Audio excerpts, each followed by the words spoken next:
There you go, Matt. Take it away. Thanks, Elizabeth. Good morning or afternoon, depending on where you are in the country.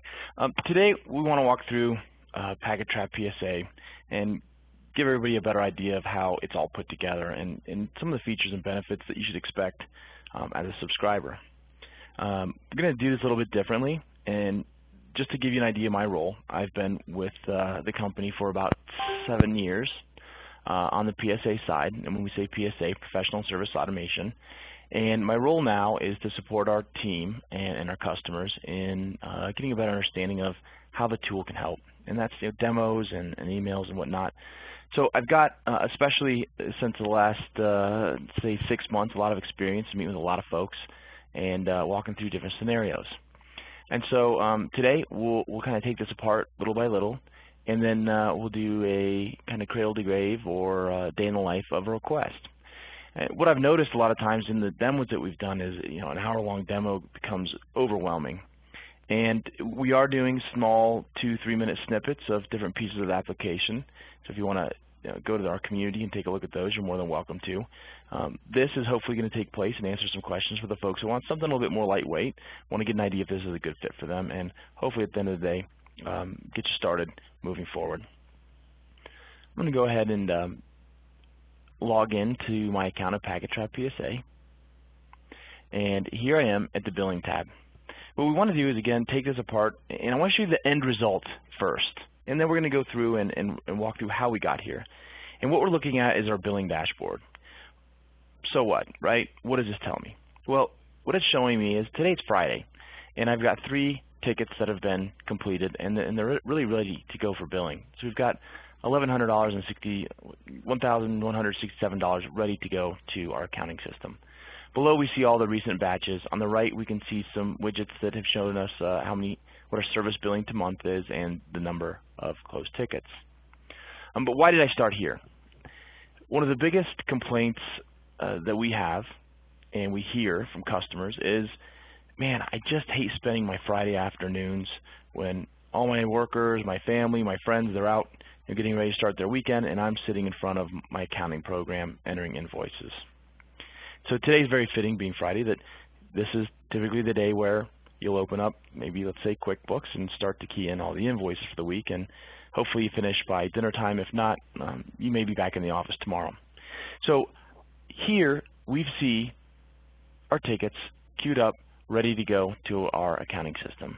Down below, these are all our previous batches that have been exported and sent to the accounting system and billed. Another part that's really powerful is we want to accelerate the cash flow in your business. When I mean accelerate, again, I've talked to lots of folks, and they're almost embarrassed to tell us how long it takes them to get paid from their customers. And they're even more embarrassed when the reason it's taking so long to get paid is because they're not getting information from the field real time, they're not closing the calls, they're not taking a look at the tickets and saying, are these ready to go? And finally, you know what? Frankly, a lot of folks don't want to spend Friday and Saturday in the office doing invoicing. So here's the end result.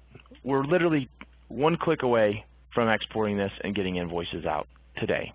Okay? It's not laborious. You get the job done, you get the tickets in, you move them over, you invoice your customer.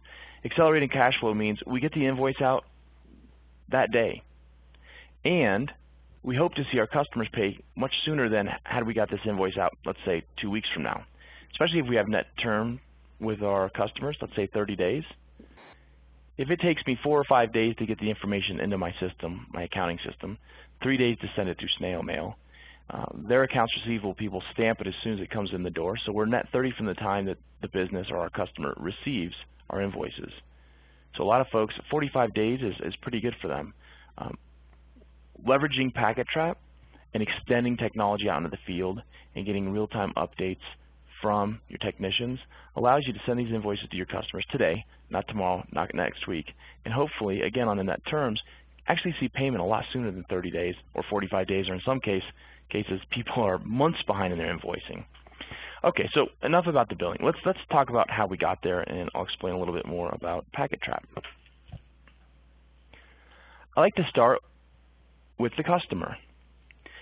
Folks call and say, hey, we need to be more organized, and that's great. We all should be more organized, but what does that really mean?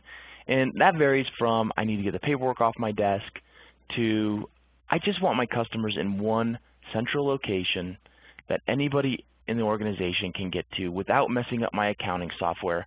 So if I choose to go on vacation, I'm out in front of a customer making the company more money and trying to sell, my phone's just not ringing off the hook. A lot of owners, it's all in their head.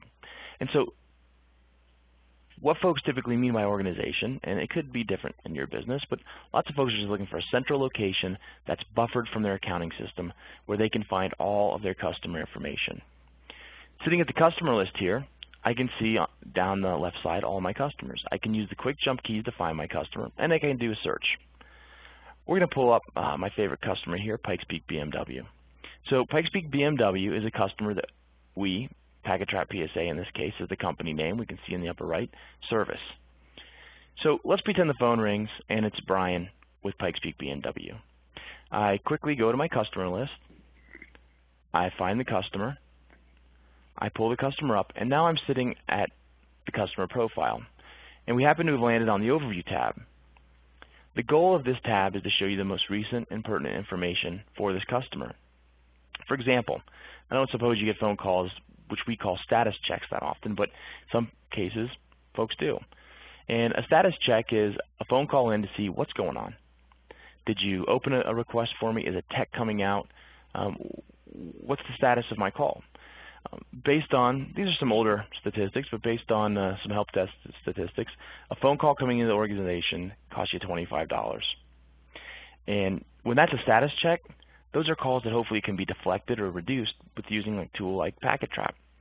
So we've logged in, we found our customer, we're presented with the Overview tab, and we're now armed to help this customer.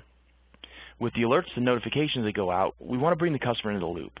Your call's been your ticket's been opened, it's been assigned, here's who and when you can expect somebody to come help you. So in a goal to reduce those status check calls, we've got notifications. We also have a customer portal that we'll talk about a little bit later to, again, help deflect some of those $25 status check calls. Interestingly, an email, thinking it's pretty lightweight and inexpensive, is estimated to be a $15 contact. So if we can deflect some of the calls as well as the emails, by using notifications to the customer as well as the customer portal, you hope to reduce some of the call volume as well as the cost of your organization. But at any rate, so the customer calls in this case, this was a status check. We went to the customer list, we found the customer, we pulled the customer up, and we've landed on the Overview tab. Again, it's the most recent and pertinent information for this customer, so we're armed, ready to help the customer with any questions or to open a new request. If Brian, our primary contact, was calling about a call that potentially was taken care of a while ago, so we take care of this call at September 10th, we have instant access to that ticket, we can drill into the ticket, and we've now landed on the overview of that ticket. And again, we should have all the information to help our customer with their question. So going back to the customer, we can also see any recent comments as well as any active contracts. Is this customer under contract? If we open a ticket for this customer, should it be applied to a block of hours in this case? Should it be applied to their managed services contract or any type of contract you might have with your customer? We see any notes for the customer. We can quickly get an idea of who the original salesperson was and who the default tech is. Who's the tech we'd like to send out to help these folks? Last but not least, the billing information. How do we bill these folks? So again, the phone rings, we go to our customer list, we find our customer, we click on the customer, we're ready to help. A little bit more about the customer before I move on. We track multiple contacts and multiple locations. So in this case, this dealership has got 3 locations. They've got the showroom, the body shop, and the used car dealership. These are our service locations. We can now open tickets against those locations, so our technicians know exactly where they're going to help the customer. Our comments tab is a long running list of comments. Our equipment will be any assets that you service for the customer. And you can see here we have a subset of equipment, which is some routers and a server. Contracts, we talked a little bit on the overview, but this customer has a managed service contract and a block of hours contract. We can upload any important documents to the customer file, and we can choose to either grant access through the portal for our customers or to hide these from the customer portal. So these might be some supporting documents that help us better serve the customer, or maybe some signed agreements that we have with this customer that we need to have reference to.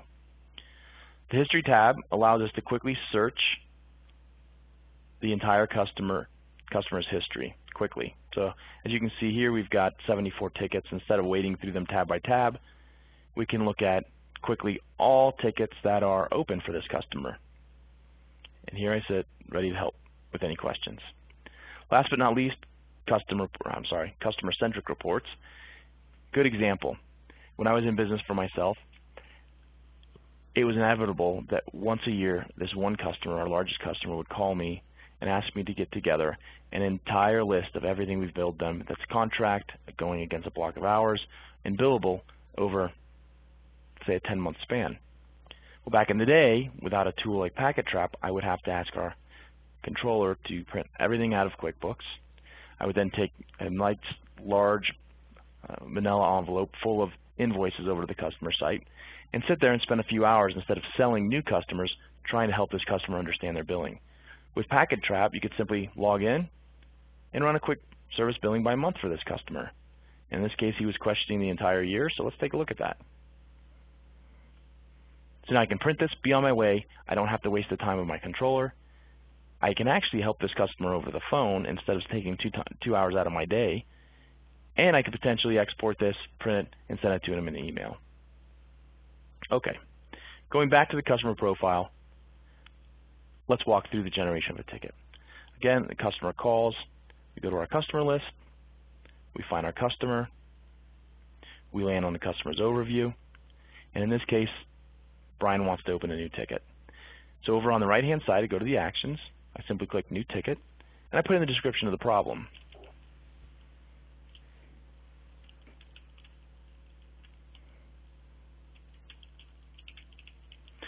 So in this case, the phone in the showroom isn't working.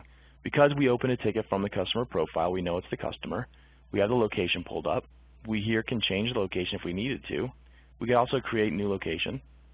And we can relate this to the contact who manages the showroom. In this case, it's actually Brian, though. We can expand on it using the detailed description. If we are tracking that phone in our equipment tracking, we can actually relate this to the phone. And then we have to make a decision, is this billable, not billable, or does it go against one of the two contracts that this customer has? We'll say that this is billable. At the bottom here, you can see notify customer of a new ticket via email. So going back to what I said originally, to deflect some of those status check calls, we're sending out an alert, Mr. or Mrs. Customer, we've created a request for you or a ticket. So going back to the top, Brian asks, hey, when can you get somebody out here? It's kind of important that we get this fixed. We quickly run over to create a scheduled assignment, and we want to look at our availability grid. Our availability grid is going to show us either all our users or users by group. So our little options button here, I'm going to open this up. We're going to say no filter, and it's pretty important, so let's just look at one day today at a time. And it's already noon our time, so let's go ahead and apply the options. Here we go. Let's go to today. All right, so now I have a quick real-time view of who is available to go help Brian with his lobby phone. We decide that maybe Ted should go out there. We ask Brian, is it okay if we show up around 3? Brian says that'll be great. Schedule the appointment for 3 to 4 today, and we simply save. Now we can give our tech any notes that we want, like, hey, look at the patch panel or look at the base chord before you're looking into the programming, anything that will help them on the job, and simply save the assignment. So here we are. We have a ticket. It's 11:29. The phone in the showroom is not working. It's for Pikes Peak BMW. On the right, we see our assignment. Up to this point, we've sent the notification to the customer to let them know that we've opened a ticket for them, and we sent them a notification that we have a scheduled assignment for today at 3 to 4, and Ted is going to come out and help them. We also let Ted know through email or text messaging that he's had an assignment, a scheduled assignment, added to his calendar. Above here, we have our status. This is in the status of open, and it's assigned. we've got a built-in workflow that allows you to customize what happens when you add an assignment, be it scheduled or unscheduled. Do you want to automatically change the status to X? And in this case, in our demo, anytime we add an assignment to a ticket, we automatically change the status to assigned. So as far as I'm concerned as a dispatcher or owner-operator, I'm done with this ticket. Until there's feedback from the customer or feedback from the technician, we don't have to worry about it. By taking a quick look at our service dashboard, we can see all the tickets and their various statuses. So here we can see we have 11 assigned, 19 work completed, and again it's Friday, so those are jobs I probably want to get in and complete and move on to our accounting software. We have a couple jobs in progress and we have 5 new. A couple other things we can glean from the dashboard. Today we can see we have 6 tickets that are scheduled for today. We can see tomorrow being the weekend we have no tickets scheduled, which makes sense. No equipment is due for service and no contracts are due to expire. So that looks pretty good. We can also see any recent activity. So let's say I happen to go into a meeting for an hour and a half and want to log back in and see what's happened to date. We can see all the updates to the tickets, the last 35 updates. Okay, so taking a quick look at our ticket list, we can now start to filter some tickets and get an idea what we're doing today. So show me all tickets that are in a status of open that are scheduled for today. Run a query, and here's all the work that should be getting completed out in the field today. We can see our assignments, they're the gray checkbox, so they have not been completed yet. All right, so let's go ahead and log in as our tech, see what he sees. So for this purpose, I'm going to log in with an iPad.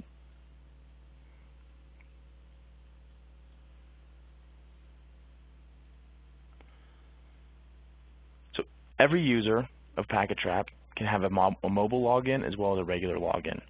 Here I just wanted to give you an idea of what the mobile login looks like. I'm using an iPad. Because of the real estate on an iPad, it really doesn't matter which login you use. When we're using a smartphone, an HTC, a Droid, or an iPhone, let's say, because of the available real estate, the mobile is a lot more effective than the regular login. But quickly, we can see, as Ted the technician, my schedule for the day. I can see from 8 to 10, I'm going out to help Pikes Peak BMW with a phone. I can see 11 to 12, we're going out to help another customer, and then I'm having lunch with Mom. I can see all the calls that are assigned for me today that are due today or older. Now, this is a great way to keep things from falling through the cracks. And we'd like to see our technicians doing a few things. One, we want them to enter the information on site before they leave. It's part of the job. It's a best practice. Let's get that time and that detail in those tickets, again, before we leave site. What does that do for us? One, the information is a lot fresher in the tech's mind before they leave site. We can get better documentation, as well as we can get the ticket completed and moved on and ready for invoicing. So this tells this technician, Ted, that he has 4 jobs that are assigned today that are for today and older. We can see any recently viewed items, customers, and requests. So bear with me one second. I'm going to let's jump in and take care of our first call for the day. I simply click on the assignment, and I'm ready to either add comments or add labor. And because of our workflow, once we complete our assignment, if it's the last assignment, we're going to automatically change this to a status of work complete. So what we're asking our tech to do is enter some notes about what happened on site,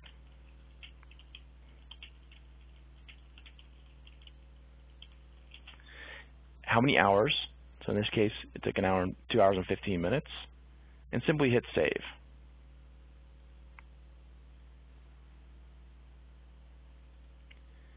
The assignment's complete, and the tech's ready to go out to the next job. This is also available for anybody that's a user. So now everybody, to include the customer, can be kept in the loop that Ted's gone out, helped with the phone, added his hours, added the information and comments of what he did on site, and completed this assignment. A couple other things to take note of is within the customer, The technician has access to phone numbers and emails, so they can click the call, click the email if they're running late, running early. We can see the address. We can click here to get a map if we're lost and want a better idea where we need to go. We can see any notes. We can see other information to include custom fields and how we bill this customer. We can also see service history and equipment. So if I look at the history, maybe I'm going out on site and something similar happened a few weeks ago. I might want to pull that ticket up and get a little bit more information about how another tech fixed this problem. We can see the equipment list. So here's all the equipment that we manage for this customer. And we can drill down in the equipment to get more information of what is this equipment and maybe how we can fix it. The tech also has access to their calendar. So one of the things that we really suggest as your techs use a PacketTrap as their primary calendar to include updating their day with, for example, we can see we have lunch with mom here. So I'm going to update this. I certainly want my technicians to put these types of appointments in their calendar so I can see the availability and know who I can send when on certain jobs. Okay, so I'm going to jump back to our dashboard in the mobile edition. I just want to verify that the ticket we went out from 8 to 10 to help Pikes Peak BMW is completed, and it is. So now off to the next appointment. So now I'm going to bring back, let's take our tech hat off and log back in as a dispatcher and jump over to our dashboard.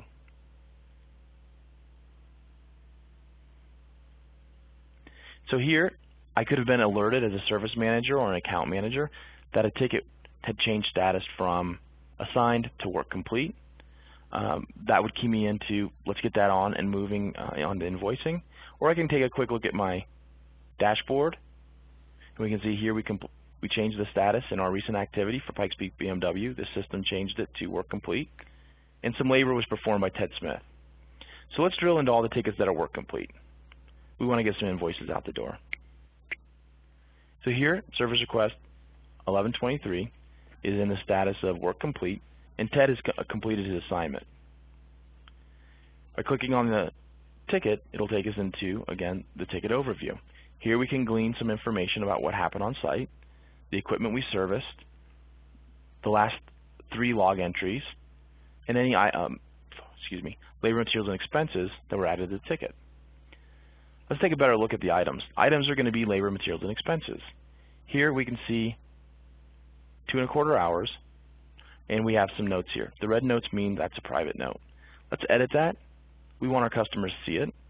Let's make it public, and let's fix this. This is what happened on site, and simply save. Okay, so we clean up the work a little bit. That looks pretty good. Let's look at this from a billing perspective. We're billing the customer for 2.25 hours at a unit price of $250 an hour. The customer owes us $562.50. We get a quick snapshot of our profitability. Now, this is a little bit out of whack because our costs are pretty low. Our costs are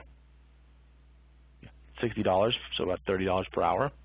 But we get a quick snapshot of the profitability, and this is a great way, if it's completely out of whack, maybe it's time to call Ted and ask him really what happened and make sure we're billing this correctly.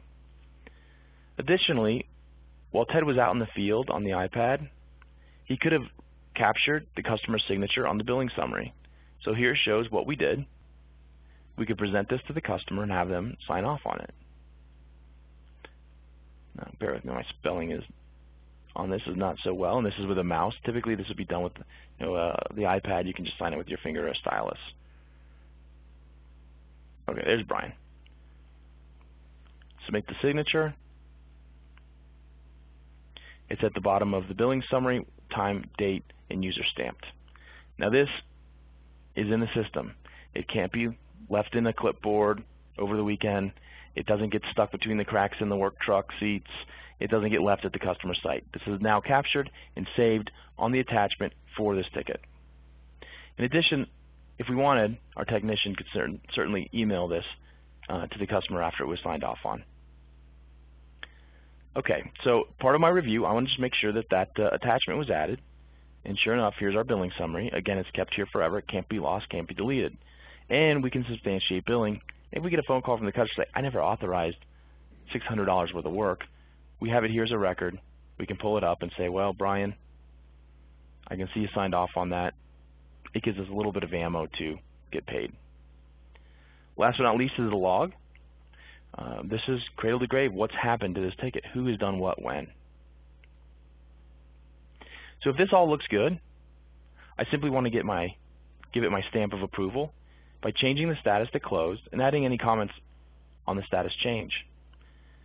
Depending on how your notifications are set up for your customer, we can choose to notify them or turn the notification off.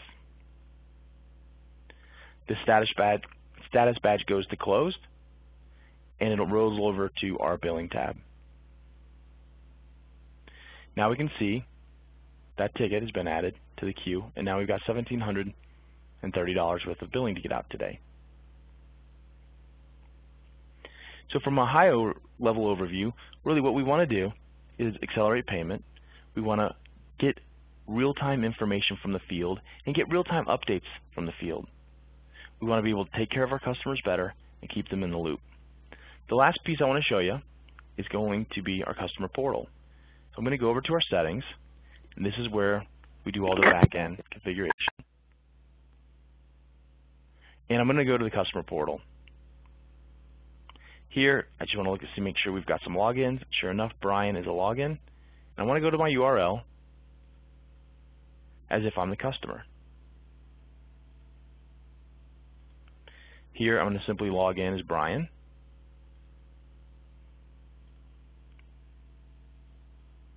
And log in. So here, we've logged into the portal. The first thing Brian sees as a customer, again, the goal here is to reduce those status check calls, keep the customer in the know, and provide a better customer experience. The first thing they see is all the tickets that are in status of open. Now, my demo system has a lot of tickets that are not closed. So they can drill in. Here's the showroom. The phone in the showroom isn't working. We can see when it was assigned, if it's complete, any comments, any items. We can create a new ticket quickly just by saying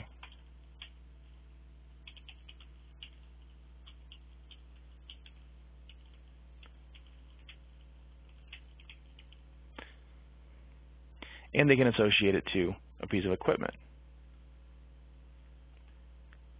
With just a couple clicks, you've now got a ticket created for you within your system, and you can get out and help Brian in short order. You can also expose the equipment tab, which is going to show them all the equipment that you service for them. And by drilling in, they can see all the tickets that were linked to this issue or this equipment item. This will help you get some analytics on, hey, Brian, we've been out on that Wi-Fi router like 25 times this year. Maybe we should consider spending a couple $100 and getting a new one instead of servicing it all the time. They have access to their contracts. Here are all the contracts for this customer. They can drill into the contract. They can see any attachments to the contract as well as the contract usage. In this case, we've had 2 labor rates for 1 hour each go against this contract. Last but not least, shared files. These are files that we've chosen to give the customer access to. Files that are uploaded and links. Okay, I'm going to jump out of the portal. Go back to our admin here. Last but not least, I'm just going to talk about this for 1 second, is our email Dropbox. Again, I'm in the settings. This is the back end. It's a little heavier than I wanted to show today, but I wanted to let you know that we do have an email Dropbox, and you can direct a Dropbox or an alias email. You can direct it right to the Dropbox so we can create tickets. Or let's say perhaps you're at dinner tonight, sitting down, and you get an email from a VIP client. You can forward that email right to the Dropbox, and it'll be waiting in the system to be processed either this weekend or first thing Monday.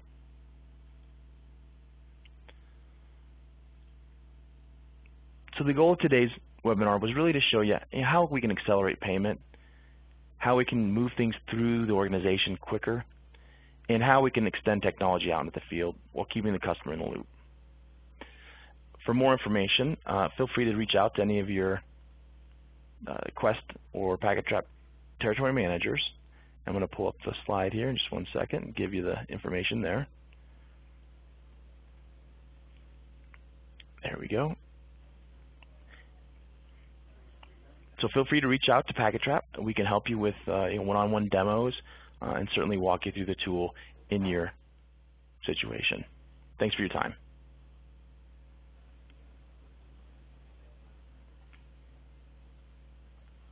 Elizabeth, you still with us? I am here. Thanks, everyone. If you have any questions, let us know. David, I see your question. I'll get back to you on that. And we'll be sending the recording out. Oh, here we go. Robert, notice in the webinar description it said integration with QuickBooks and FreshBooks. How does it integrate with FreshBooks? Matt, you want to take that? Sure. Right now with PacketTrap, we've got a third-party group called itdoesit.com, which is ITDUZZIT. And what they do is they go out and find cloud-based applications that have open APIs, and they build integrations between the two. So on the FreshBooks side, those are the folks who have built the integration between PacketTrap and FreshBooks. Out of the box, we have a QuickBooks and QuickBooks Online integration. Okay, Robert, I hope that answers your question. As I said, I'll be sending the webinar information out, and we will post it in the community and on our PacketTrap.com website. And thanks, everyone, for attending. And Matt, thank you. You're welcome. Bye-bye. Have a great day. You too.